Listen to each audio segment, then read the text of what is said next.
नहमदुहु व नुसल्ली अला रसूलिहिल करीम, अम्मा बाद। जिंदगी एक जगह से दूसरी जगह जाने का नाम है। Life is about going through stations and going towards stations. What a lot of people do not understand is that there are some dynamics of every station right now where you stand as a person and even where I stand as a person.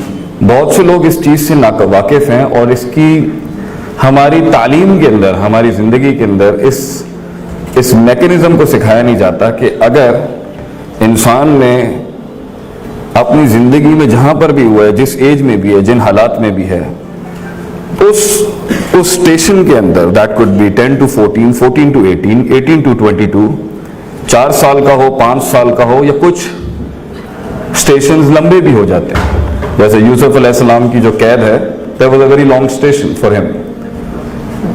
अल्लाह ताला ने इंसान को जिस भी जगह के ऊपर रखा है, उसके अंदर बहुत से पजल्स हैं जो आपने सॉल्व करने हैं, बहुत से डायनामिक्स हैं जिसको आपने डिस्कवर करना है, और बहुत से यूनिवर्सल कॉस्मोलॉजिकल पैटर्न्स हैं जिसको आपने स्टडी करना है, और बहुत से थ्रेटिक्स हैं जिसको आपको पता होना चाहिए कि उस फील्ड से रिलेटेड और उस रोल से रिलेटेड उसकी स्किल डायनामिक्स क्या हैं। अक्सर लोग संजीदा ही नहीं होते अपनी ज़िंदगी में कि मैंने उस स्टेशन को एग्जॉस्ट कैसे करना है और अपने आप को एग्जर्ट कैसे करना है, जिसकी वजह से जिंदगी मकाम तक पहुंचने का नाम होती है, मगर पहुंचते पहुंचते रिसोर्स एलोकेशन, रिसोर्स एनालिसिस, अपना एनालिसिस, वैल्यू स्टैंडर्डाइजेशन, चीज़ों को समझना, सुपर नेचुरल एग्जर्शन, मा फौकल फितरत मा तहतल फितरत, नेचुरल मसल एग्जर्ट करने के अंदर जो टाइम और प्लेस, ज़मान और मकान की जो खुसूसियात हैं, जो डायनामिक्स हैं, उसमें अक्सर लोग अपना दिमाग बिल्ड नहीं कर रहे होते। They're never going to accept you। तो बेटा there is a part of you जिसके लिए बहुत दम चाहिए, नफ्स से मुतमइन्ना चाहिए, हार्नेस्ट सेल्फ मैनेजमेंट चाहिए, और मैं हर यूनिवर्सिटी को ऑफर कर रहा हूं, इंजीनियरिंग हो, मेडिसिन हो, मैनेजमेंट हो, स्पिरिचुअल मास्टर्स के बगैर बच्चे नहीं परफॉर्म कर सकते। You have to bring us in, you have to take us in. फिर डाइवर्सिटी, क्रिएटिविटी, ब्लेंडिंग। आप देखें 10-12 साल पहले एक ट्रेंड आया था कि हर इंजीनियर को आईबीए जाके एमबीए करना पड़ता था, इंजीनियरिंग मैनेजमेंट नाम की एक चीज नहीं हुआ करती। अब आ गई है फील्ड के अंदर, थी ना जगह। इंजीनियर जब मैनेजर बनेगा तो वो सोचा नहीं था पहले जमानों में किसी ने। डाइवर्सिटी, इंक्लूजन, इनोवेशन, क्रिएटिविटी उस दिल से आती है जिस दिल में स्ट्रेस ना हो, टेंशन ना हो, दुख ना हो, दर्द ना हो, ये सब हो मगर उसको उसे रिलैक्स कराना आता हो। ये सारी ऑब्स्ट्रक्शंस को साइड में करेंगे बेटा तो तभी कुछ बना सकते हो। You got 3 days। एक पार्टी इन 3 दिनों को कहेगी यार इसमें कौन, एक सर्टिफिकेट ही है ना, एक मेडल ही मिलना, इसमें क्या हो जाएगा।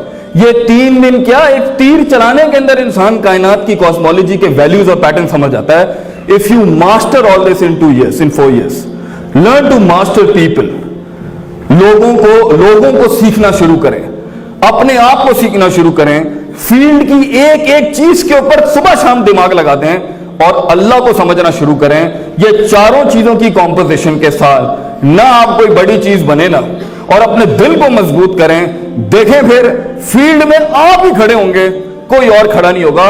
और जब एक आदमी के बजाय, लास्ट लाइन, एक आदमी के बजाय एक बड़ी जमात, एक ऑर्गेनाइजेशन मिलके इतनी बड़ी रेक्टिफिकेशन देती है ना, इतना बड़ा रिडेम्पशन करती है, इतनी बड़ी इस्लाह करती है, तो पता क्या होता है। इसकी मिसाल है यूनुस अलैहिस्सलाम की कौम। अल्लाह का एक डिफाइंड यूनिवर्सल लॉ है कि जब वो अजाब देने के लिए किसी को, चाहे फाइनेंशियल अजाब हो, इकोनॉमिकल अजाब हो, या पत्थर हो आसमान से, जब अल्लाह फैसला सुना देता है ना तो वो वापस नहीं लेता। उसका डिफाइंड लॉ है, ये इसकी डिफाइंड सुन्नत है। लेकिन यूनुस अलैहिस्सलाम की कौम से अजाब टला क्यों? उस पूरी कौम ने रेक्टिफाई कर दिया। इतना बड़ा परफॉर्मेंस, एफिशिएंसी और इफेक्टिवनेस का दर्स है उसके अंदर कि अगर एक आध करेगा तो ठीक है, सुफा का नाम बड़ा हो जाएगा और दूसरी यूनिवर्सिटियों का भी नाम।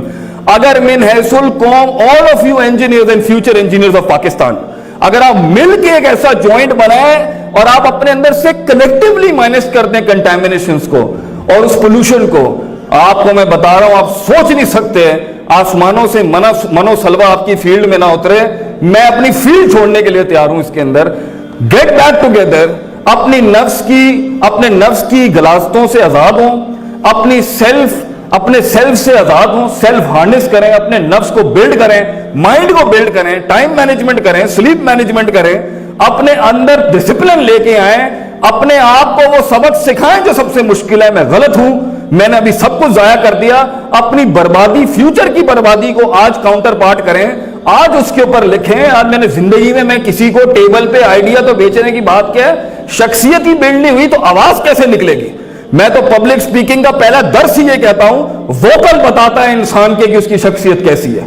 वोकल से पता चलता है कि इस आदमी का थोरैक्स कितना खुला हुआ है, इसके एसोफेगस में जान कितनी है। जो इंट्रोवर्ट है उसकी आवाज ही नहीं निकलनी, और जो एक्सट्रोवर्ट है उसकी आवाज निकलेगी मगर मोटी नहीं होगी। ये तो जैसे नब्ज पकड़ के डॉक्टर बता देता है ना, एक पब्लिक स्पीकर आवाज सुन के बता देता है कि इसकी पर्सनैलिटी के अंदर क्या चल रहा होगा, इसके कल और शाम और आज और दिन के अंदर क्या फर्क है। You need to work on yourself right now. सिर्फ 4 साल की थ्योरी पढ़ने के बाद अगर आपको लगता है आप कुछ बना लेंगे, ये नहीं हो सकता। आपने उस फील्ड के अंदर उस्ताद, उनकी सीरतें, लोगों के हालात, अल्लाह किस तरह इंसान के साथ चलता है, फील्ड कैसे रिस्पॉन्स करती है, कितने फेलियर्स हुए भाईजान। अगर आपकी नजर इसके ऊपर से हट गई तो ठीक है, फिर 20-25 हजार पे अगर अपने आप को डिफाइन करने के लिए 30-40 हजार खुश थे तो ठीक है, फिर जॉब कर लेना। पैशन नहीं होगा, फिर वो पैशन कभी भी नहीं बन सकता जब तक कि मोहब्बत नहीं हो अपनी फील्ड के साथ, और मोहब्बत तब तक नहीं हो सकती जब तक कि उसकी वैल्यू नहीं पता हो कि वो चीज क्या है, वो फील्ड क्या है, वो कर क्या सकती है। और वैल्यू तब तक डेवलप नहीं होगी जब तक कि कॉन्टेम्पलेशन और तफक्कुर और उसका माइंड उसके ऊपर बार बार सोच के, जैसे बार बार सोच के लैला तो काली थी, तो जब पूछा मजनू से किसी ने तुझे काली से प्यार हो गया, वो कहता है मजनू की आंख से देख तो तुझे पता चलेगा वो कितनी हसीन थी। लैला लैल से निकला और काली थी मगर उसको अच्छी लगती थी। तो अपनी फील्ड की गलतियां निकालना बंद करो, अपनी फील्ड की इज्जत एहतराम करो, और देखें फिर ये आपको रिस्पॉन्ड करेगी। And you will be a signature and a mark in your field. लोग भी आपको याद रखेंगे, कायनात भी आपकी कॉन्ट्रीब्यूशंस को याद रखेगी। हम भी आपके पीछे खड़े होकर नमाज पढ़ेंगे इंशाल्लाह ताला कि ये हमें भी कुछ देके गए और लोगों को भी कुछ देके गए। I open this entire ceremony, I open this entire event with God's blessing upon you. May Allah create future leaders of Pakistan. Wa akhiru da'wana alhamdulillahi rabbil alamin. Assalamu alaikum wa rahmatullahi wa barakatuh.